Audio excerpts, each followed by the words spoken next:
Hi, I'm Deanna Joe, and welcome to my channel, Responsible Faith. Today I'm going to read a letter that was sent to me by a couple who attended the same church as Debbie. And if you've watched previous videos, Debbie was the lady who shared her Church 2 story. And this couple just wanted to come out in support of her and to just verify the things that they saw within that same church. And so anyway, I'm going to read their story. So I really appreciate their willingness to come forward. These are some of my memories concerning our time in the United Pentecostal Church.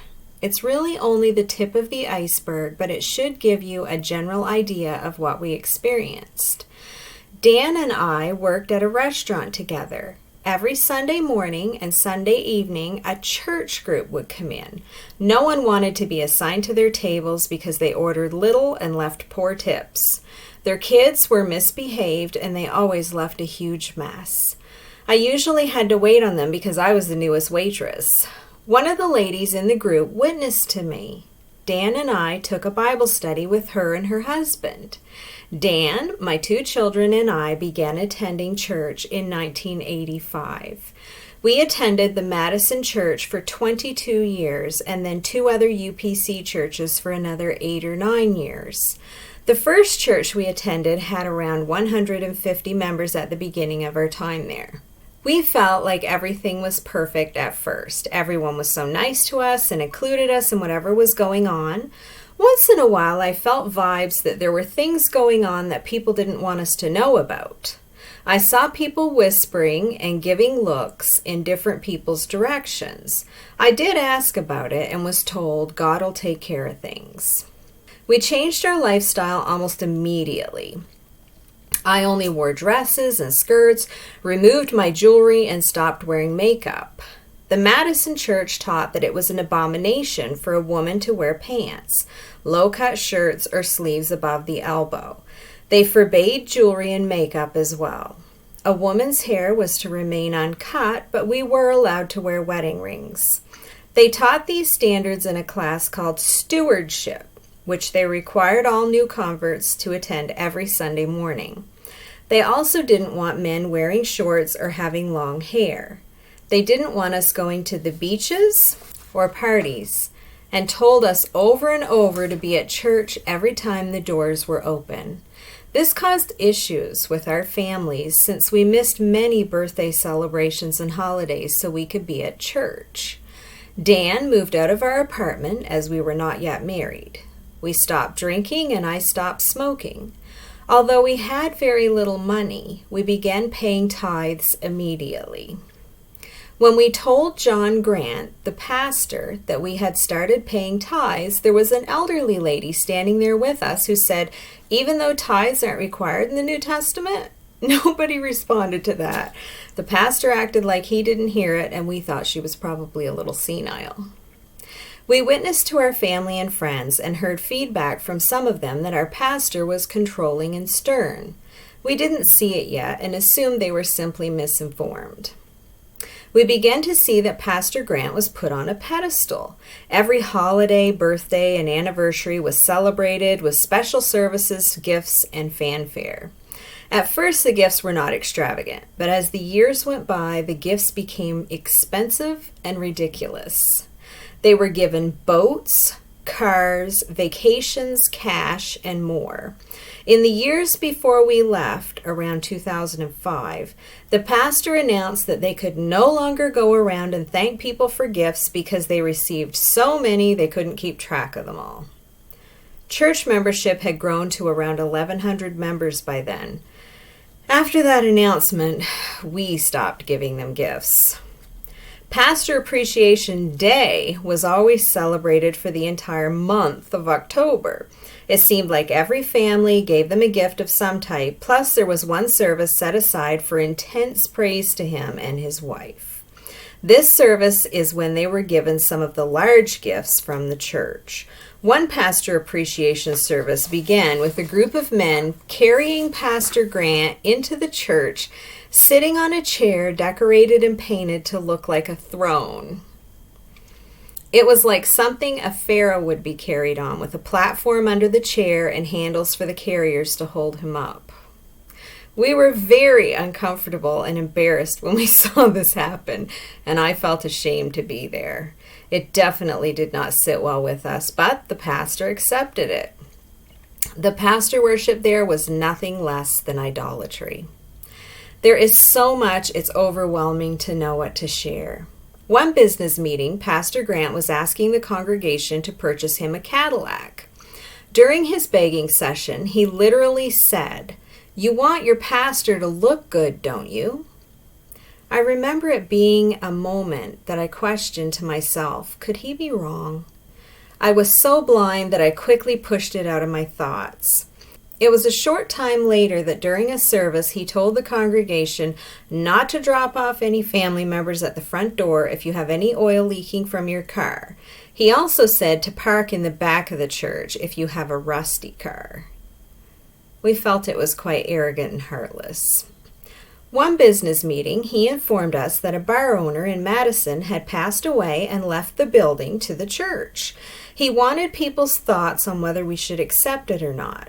Looking back, he was a master manipulator and could talk people into anything. Avoid all appearances of evil was always thrown at us, and because of that, people were balking at the idea of the church owning a bar. A couple people had the courage to stand up and say they thought it would look bad to have our name on the legal papers. He said that his intention was to sell the building right away so the church would benefit from the money. We thought it odd how he could tell the church not to go to worldly wedding receptions where people were drinking alcohol, yet he was willing to own a bar for a short time for the money it would bring in. We saw many double standards. One year, Pastor Grant had a business meeting and convinced the congregation that the old parsonage should be sold and a new one built out in the country on several acres of land. If I remember right, they said it was to save money by taking care of their own horses instead of boarding them. Some years later, maybe 10 or so, another business meeting was called to ask for an addition to be built onto their new home, as well as another garage and possibly another building.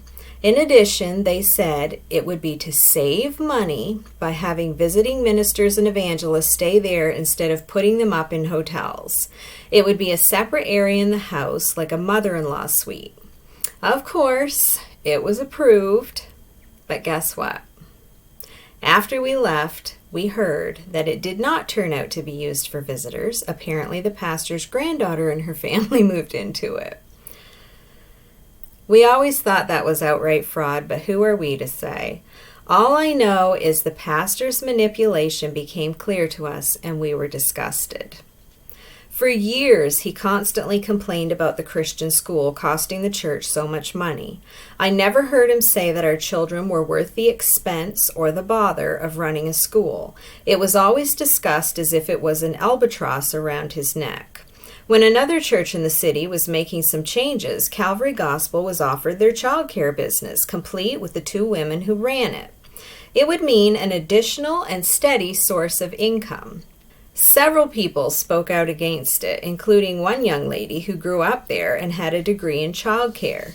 She and the others were skillfully hushed, even though people were always told, "Be not yoked with unbelievers," which to them was anyone who didn't believe the truth, as they called the UPC doctrine, but it was approved. The school and the daycare were both run in the same area of the church for a few years. Not surprising, the school was eventually closed down and the albatross released. Of course, that was done in a nasty way too, but I don't know enough about it to tell that story. The daycare remains. Switching gears a little bit to community work, I sincerely wanted to help people and felt drawn to those whose hope was gone and who were at the end of their lives. I took some classes and volunteered for a local hospice care organization. I would give relief to families so they could take a nap, shop, go out to dinner, or whatever. I would just sit by the patient and talk, listen, comfort, or do whatever needed to be done.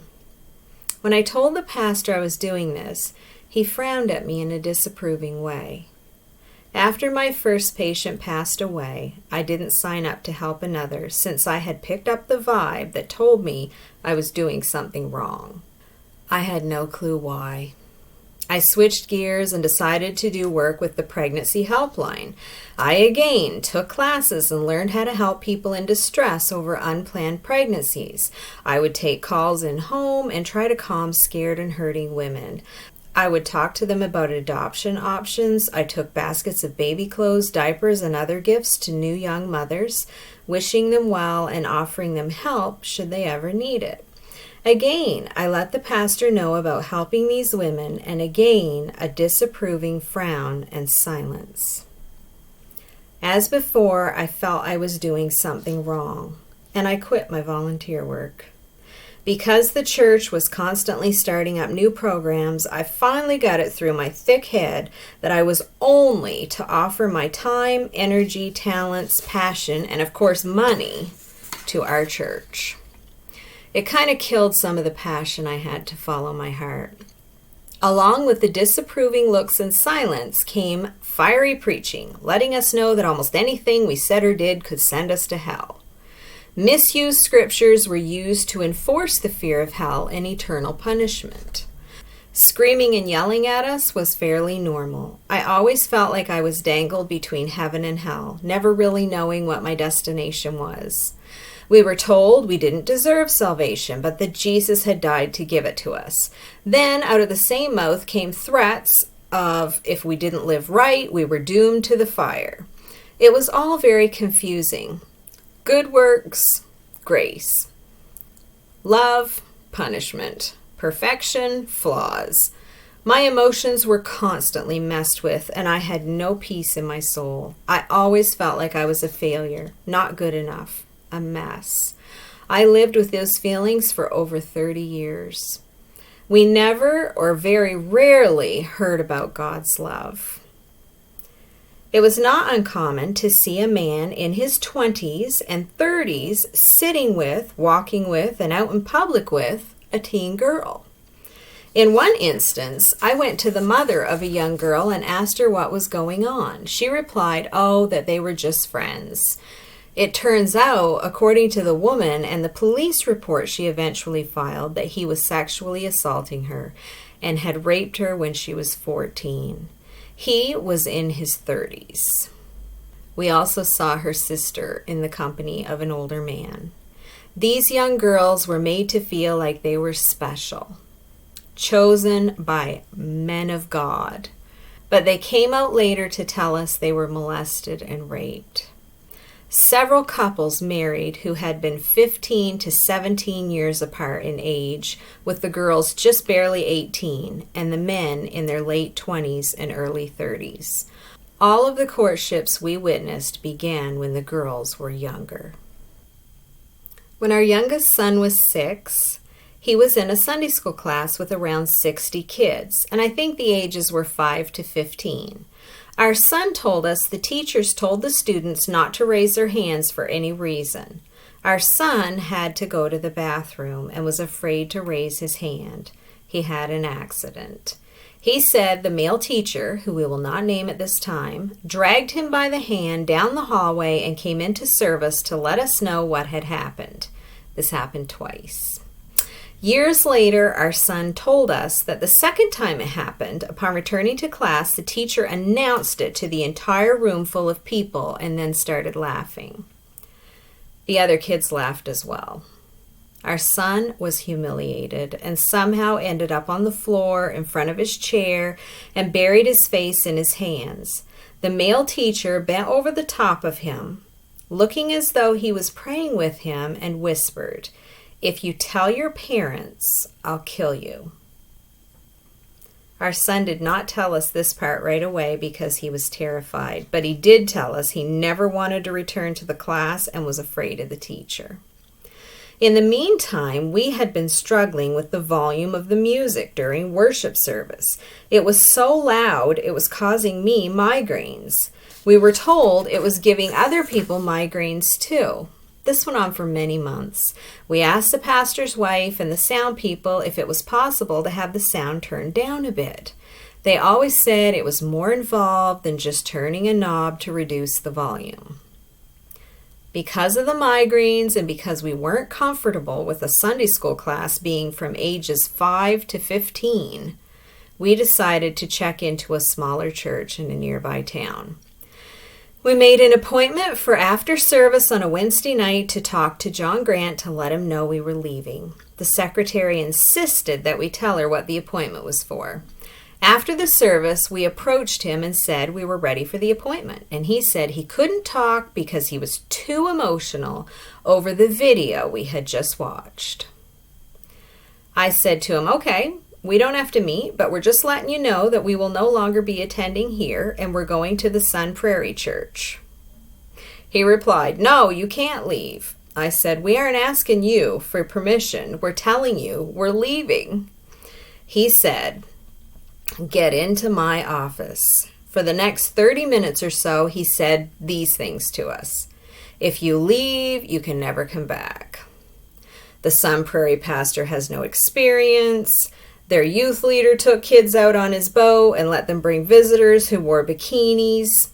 I helped you adopt your son. I performed your wedding.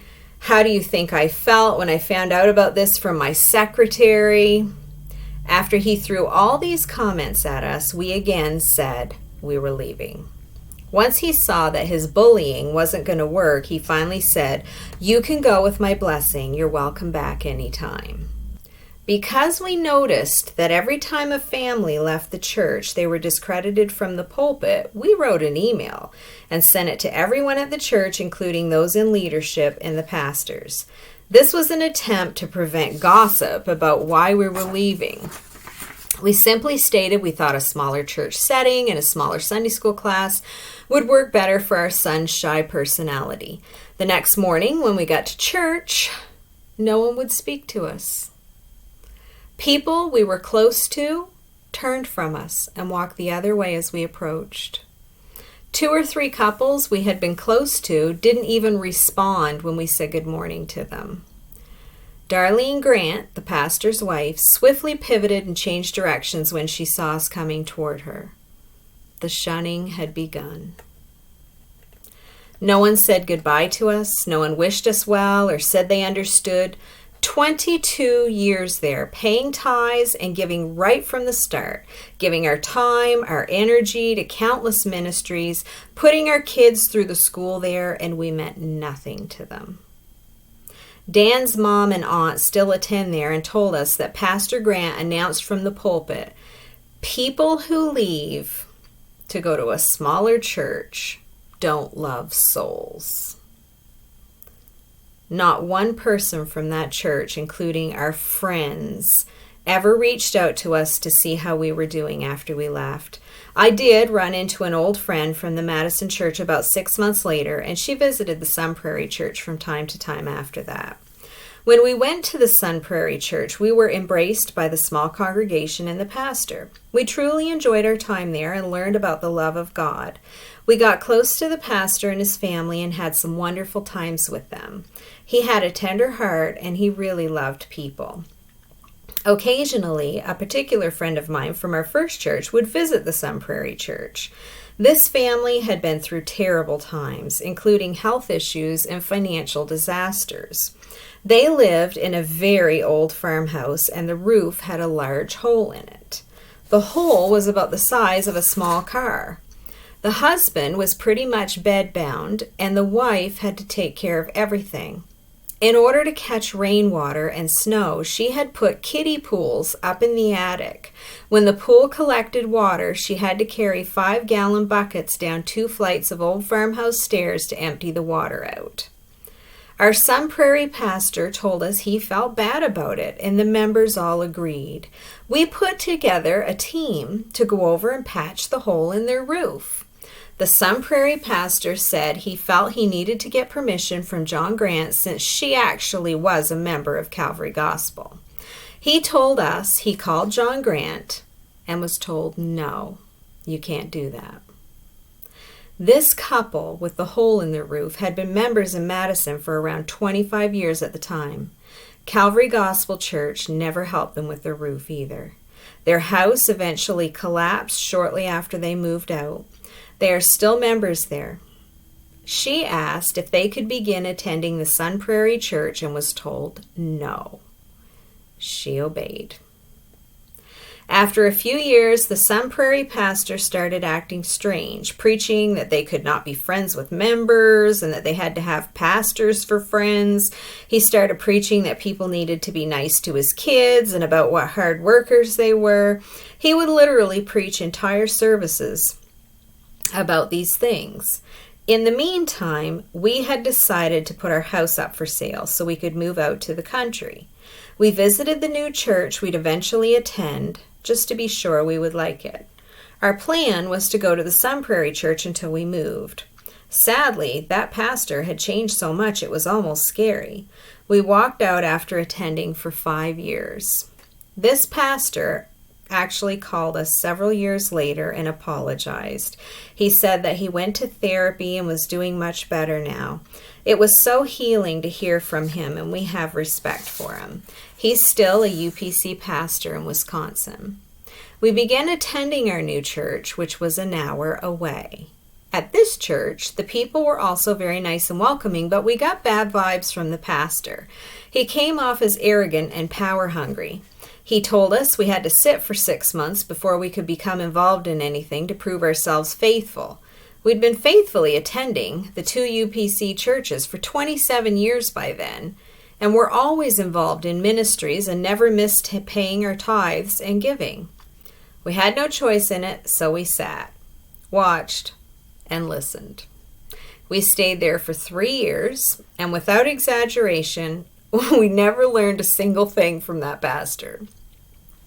We tried to just give of ourselves and call it good enough. But his arrogance was really getting to us. He would stand up and brag about how he used to be an atheist and win debates. He bragged about how he could beat people up. He bragged about how he listened to heavy metal music while writing his sermons. Dan met him to have a conversation about the Bible, and he was unable to use any scriptures. We decided we were wasting our time there and told him we were leaving. To this day, they don't know why we left. We had decided not to give in to power-hungry pastors anymore. For a year, we held our own Bible studies at home and talked often about what we'd seen in our 30-plus years in UPCI churches. I joined a group on Facebook with other former UPC people. One day, it was posted that there was a discussion happening on the Calvary Gospel Facebook page involving some of those who had left. It turned out to be survivors of sexual abuse from our first church who were speaking out. I supported them publicly, which was terribly frightening for me. So far, we had kept everything to ourselves or within the group. There were many people who did not know that we were no longer attending a UPC church. Speaking out about the things that happened at Calvary Gospel brought me fear. People from that church were calling those of us who were speaking out liars and troublemakers. These same people, many of them, had seen the older men walking the church halls with the young girls. One man, who we'd been told had been sexually abused himself by a UPC minister, put a picture of a gun firing at us in response to our posts. I believe I still have screenshots of many of these conversations. Of course, all the comments were deleted off the church Facebook page. People who still attended started posting negative things about all of us as well as unfriending us. So much for desiring the truth. Over the next few months, a group of friends and I were confided in by many past members of the church in Madison. There are many other hurting survivors than those who have spoken out so far. I began to see flaws in the doctrine and standards and talked to Dan about them. We studied hard to figure out if we'd been misled all those years. Finding out we had been was hard. The feeling of being betrayed and used was crushing. The intense regret for raising our kids there, the money we gave away, the years of our lives wasted, it was all very hard to deal with. There's much more to our story, but this is an overview of our years in the UPCI. For a few years, Dan and I talked about our experiences till we were blue in the face.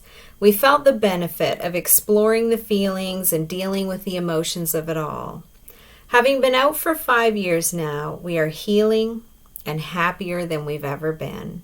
We're finally living life as normal people and enjoying freedom from the cult we were enslaved to. So that was Laura and Dan's story. And if you enjoyed this video and you would like for YouTube to notify you when I post a new one, you can hit the subscribe button. If you liked it, you can hit the like button. And I hope you have a great day.